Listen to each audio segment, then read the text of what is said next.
back to the Tech Stop. Today we're talking about this Acer M1-601. This mini PC was basically showcased around 2014 at different shows like CES, and people thought it was a very good idea, but they made some changes to it to where when it actually launched in 2015 it did not take off as expected. It was supposed to be a modular PC design, and this lid right here comes off and there's pinouts right here. This is basically supposed to be a stackable machine, but any of the attachments, if you did not buy it with the machine, you cannot purchase them anymore. It was a great idea. You were supposed to be able to stack things like audio controllers, a DVD drive, an external hard drive, different ports and things that you wanted to add on. There were several different add-ons that you could have, and I never got to purchase any of these, and there are some on eBay and things like that, but they are extremely expensive and not worth it for the overall performance of the machine. The specs in it are not too impressive. It has a lower end Celeron, and it has 32 gigs of eMMC memory, which, as we know, it is solid state, but it is not anywhere close to your normal solid state drives that you would see in computers that run on, say, SATA 3 or things like that. They have much higher speeds. This is not replaceable. It is not a chip. It is soldered directly on to the board, so it cannot be changed out. And it came with 2 gigs of RAM, and I upgraded that to 4. They are normal DDR3 SODIMMs that you'd find in most laptops, except for the ones that have just come out that have DDR4 in them. And DDR4 has been around for a while, but I'm just saying most of them still had DDR3 for a while. Connectivity goes as follows. It has a headphone jack, a USB 3.0, SD card, a gigabit Ethernet port, 2 more USB 3.0s, a display port, an HDMI port, and the power adapter port. It takes a normal laptop power supply, 65 watts. It's just not too impressive of a machine in performance. Its compact size is great, but it does compare to more the lower end compact PCs that I've seen. The Intel NUC has more upgradability to it, so it allows you to get more performance out of the machine, where in this machine you cannot do too much upgrading. The only thing you can really upgrade is that, RAM. The hard drive block would have been really cool, because if you go on YouTube and search for other videos, you'll see that when they took this cover off and then this orange piece off, which we're going to do, there was actually a SATA adapter, and there is enough gap in here that you could put a normal SATA hard drive or an SSD in. However, that adapter was not included with the machine, and I'm not even sure if there's a port on the motherboard for that, or if they just scrapped the idea and went with the eMMC. Like I said, I have no idea why they did that, but them scrapping that was definitely a reason that this machine did not take off how they wanted it to. It runs a full 64-bit version of Windows 10. It is Acer's proprietary brand. It comes with other softwares, but I flashed that because the computer got too slow. I used it for about 2 months, 3 months on and off, and did basic web browsing, video streaming, and I noticed that if I had windows of YouTube, maybe playing music in the background, my other web pages would just start to lag because the processor physically couldn't handle it. Games on this are pretty much non-existent. You might be able to play Minecraft or something like that. I've never tested it, but very small PC, the earlier on ages of the PC, and that's why this hasn't not lived. You can't really buy these much anymore. Acer dropped the plan. I think they lost money on this, and they stopped making the stackable options that could go on the top here. It would have been a great idea. But looking around here, we have one door on the bottom, and we're going to go ahead and take this door off. The door just has one Phillips screw. I'll go ahead and take this off right here. I had to remove the entire bottom of the PC in order to upgrade the RAM, because how this is designed, it is just a single slot, and I put 4 gigs of Crucial. It is a SODIMM. Let's see if we can get a speed on there. I'm having a hard time seeing the speed from right where it's sitting. I'm trying to work around to where the camera has a good angle with everything, but in order to put the new stick of RAM in, it's very difficult because this lip comes down from the screw. So when you slide it back, it actually hangs up right here. So you kind of have to wiggle it down on an angle, and it should have been a bigger door. The Wi-Fi card is also located under the plastic right here. Your CMOS battery is right here, and nothing else too important that I can see through the gap that's there right now. The disassembly process is pretty simple. Under these pads we have screws, and then we have 2 screws right here and here that take the top off. We're going to go ahead and pull the whole motherboard out of this machine and everything. I've already done this several times when I was trying to assess upgradability, and that's when I kind of realized that I'm just going to go ahead and set the machine aside. It does come with a mouse and keyboard, but I mean they're the same mouse and keyboard that came with all the other Acer desktops, and they were nice, but I used my own. Overall, this machine can work. I definitely would not recommend it for a large workload though, or even a media PC. This would just be a very small PC that's not used that much. And I think something like this would be better if it was deployed in an environment virtually, where most of the processing and storage was not done on the machine, rather a server. Then you might get some better performance out of it. So I'm going to go ahead and readjust some things, and we can start tearing into this machine. Alright, so here we go back at the machine again. I've gone ahead and loosened up these pads right here just so it would be easy for me since I'm working around a camera, you might say.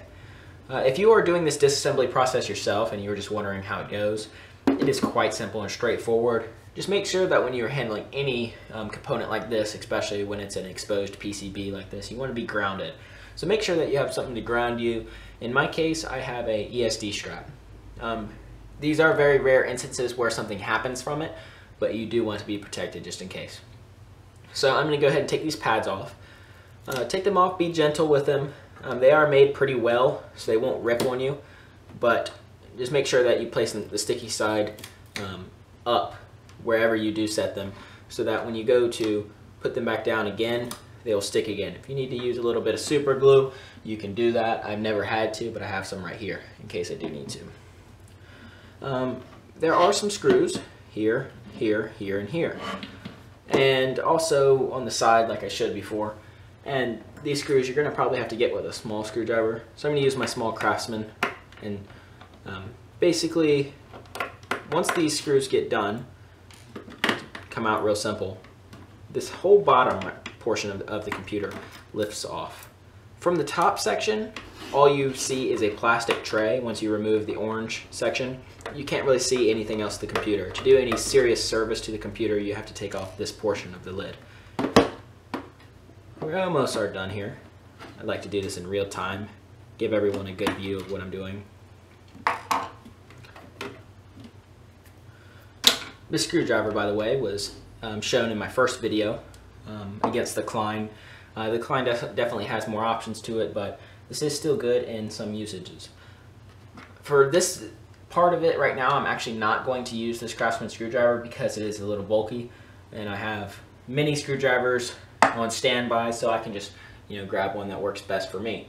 I recommend a smaller, like a medium-sized screwdriver. You'll see this screwdriver from the Harbor Freight video I did. Fairly nice screwdriver for the price.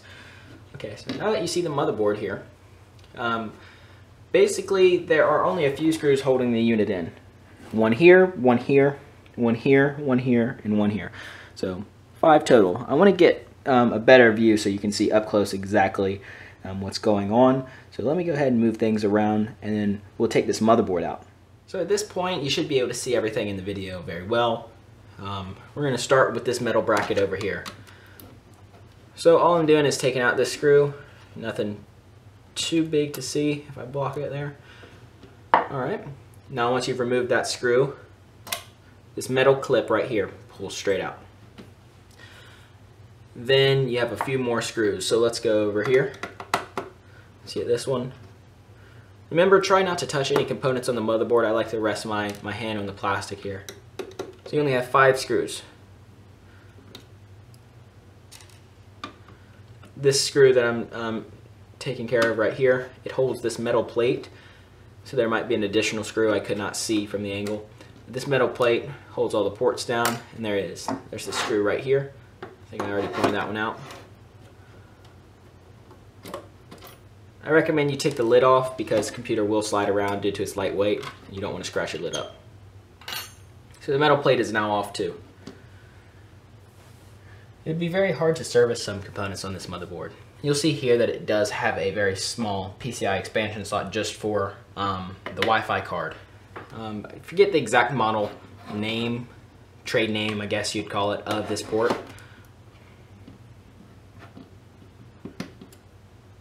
There are certain adapters though, so I guess you technically could try to upgrade this and put a solid state drive in somehow. There are different modifications that you could do.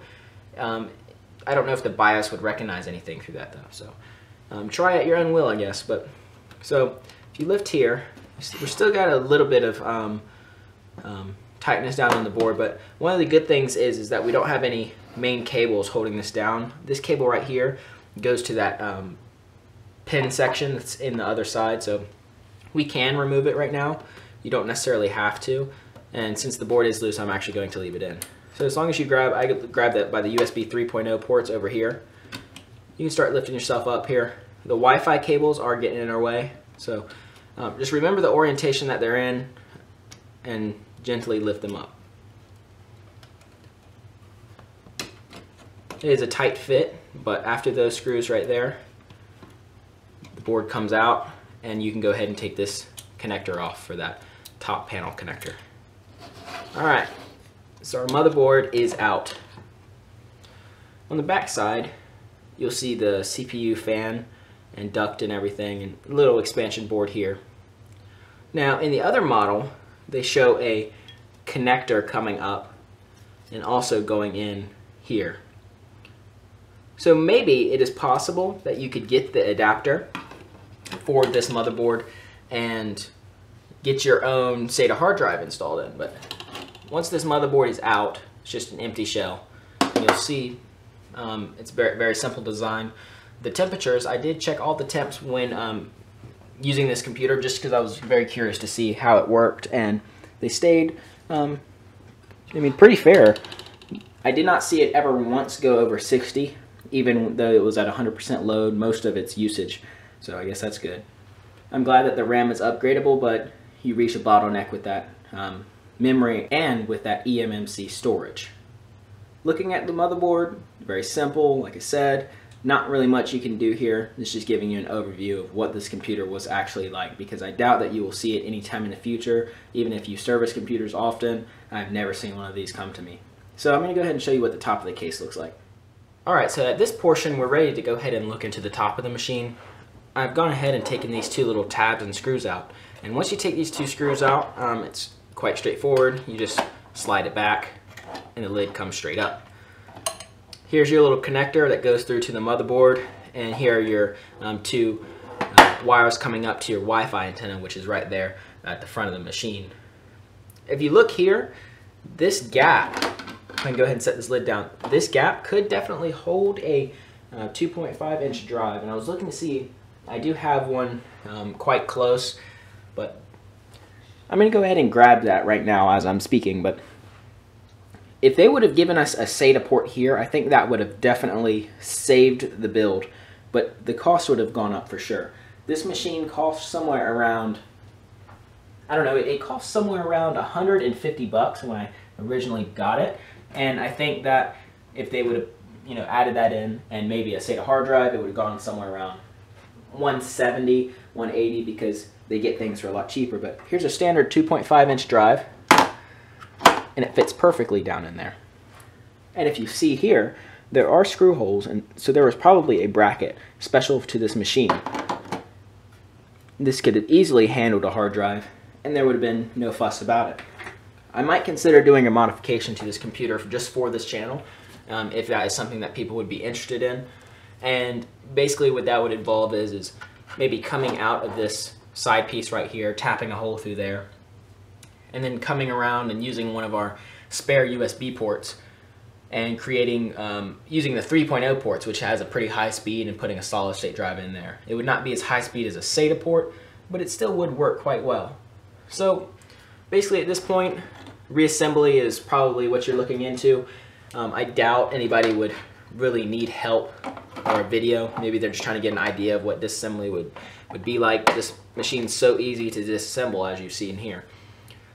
The only thing you can really change by opening it is the RAM, so I doubt you would ever have to take the motherboard out of the computer, because once you take this bottom section off, it is very, very easy to change the RAM and other things out like this. And putting the board back in, just kind of start with one side. Actually, we want to find our connector. And if your connector has fallen through like mine has, we'll just go ahead and push it back. Connector shoots up right there. So, one added thing is this port, even though the gauge and size of this cable wasn't very big, it was supposed to be able to handle a lot of things. And in their testing, it actually was. It could handle 10, 15 components added into one. And I'm not saying 10 stackable units, but some of these units had multiple things in it. I'm actually struggling with this cable, so I'm going to go ahead and handle it off camera. Alright, so I got that connector back in. It's difficult to do it behind a camera, but I'm sure you'll figure it out when you're working on your own. So when you're installing this motherboard back in, I've just learned from previous times with it that you want to do the headphone, USB, and SD card slots first because they are lower down. So you kind of lift your camera, your Wi-Fi cables back, just get them out of the way so they don't get caught under the board and then you have to take everything back out again. If you tried to put it in with any other side first, that bottom card will get hung up on everything else. And then the board just kind of falls back into place. Very simple to do. Remember, as far as orientation of your Wi-Fi cables go, that your white is on the first one and the black is on the second one. Now, that's going to be very difficult for me to try to do in front of the camera because I do have to get close because these are very tiny. But hopefully this gave you a quick overview of this computer. I'm going to go ahead and get everything fully put back together, and we're going to go ahead and just do a walkthrough and conclusion, I guess. So the rest of the assembly that followed after I last cut the video was very simple and took me about 5 minutes to do. Just, if you need to, take some pictures of any computer that you take apart so that you know exactly where screws were. In our case, I did not pay too much attention to screw locations since I knew them, or screw lengths because I knew that the silver and the black were all the same size. But do not automatically assume when taking anything else apart unless you know for sure. That was just something I noticed taking this apart the last time. The machine, like I said, was a very good idea. I think Acer was definitely onto something when they thought of a modular PC. However, they sacrificed the functionality of the computer trying to think for the expansion. They wanted people to buy the 1-2 terabyte hard drive expansion, but they didn't think about the actual speed. If they were able to incorporate a very small, even maybe a 64 to 128 NVMe drive, they would have made this computer a lot quicker. And they did have that technology back then. 2015 was when NVMe started coming out more. Even a normal 2.5-inch SSD up top. As we saw, this hard drive was easily able to fit into there. And if we can think of a way, if there's anybody who has an idea to put one of those in here, I will certainly install a SSD and put a copy of Windows 10 on it, because I think that that would increase the speeds of it drastically. The Celeron is not too strong of a processor, but I think it is bottlenecked by that memory. The next bottleneck after the memory being upgraded to a solid-state drive would be the processor, and there's nothing we can really do about that because under that heatsink is just a solder-on chip. So I hope you enjoyed this video. I know it wasn't the best put together video out there. I'm still a new YouTube channel and I'm looking to learn and grow, so any suggestions in the comment of even how I set up my videos would be greatly appreciated. And this was just a little technology side to the channel. I like plenty of different things, electrical, technology, networking, things like that, so any suggestions and any projects that I run upon that might be interesting for YouTube, I'll surely do. And you might see this computer again in the future. If I can, like I said, think of a way, I'll definitely bring it back and see how fast we can make this machine run. And I might also do a demonstration of its speeds and things. And the only reason I didn't show it running today is because there's not much to see other than a slow computer. It's not impressive in any way, shape, or form. So if Acer would have thought more about the product performance just on its own, then I think people would have been more inclined to buy those modules. But those modules were also very expensive. You don't necessarily want to spend 150 bucks on a unit and then have to spend 75 bucks per module, because after 2 modules then you just bought a whole nother unit. And you don't get that same performance out of a small PC that you would in a big PC. They do make more small PCs like this out there now that have gotten much more impressive, and even gaming PCs in this size. So technology has come a very long way. I just don't think Acer thought this one through very well. And if you have one of these, then you probably know exactly what I'm talking about. And if you don't, then you learned something else today. So thanks for watching. If you want to check out some of my other videos, I have some other cool videos, and I have some ideas coming for the future as well. And please subscribe if this was helpful in any way, and thanks. Have a good one.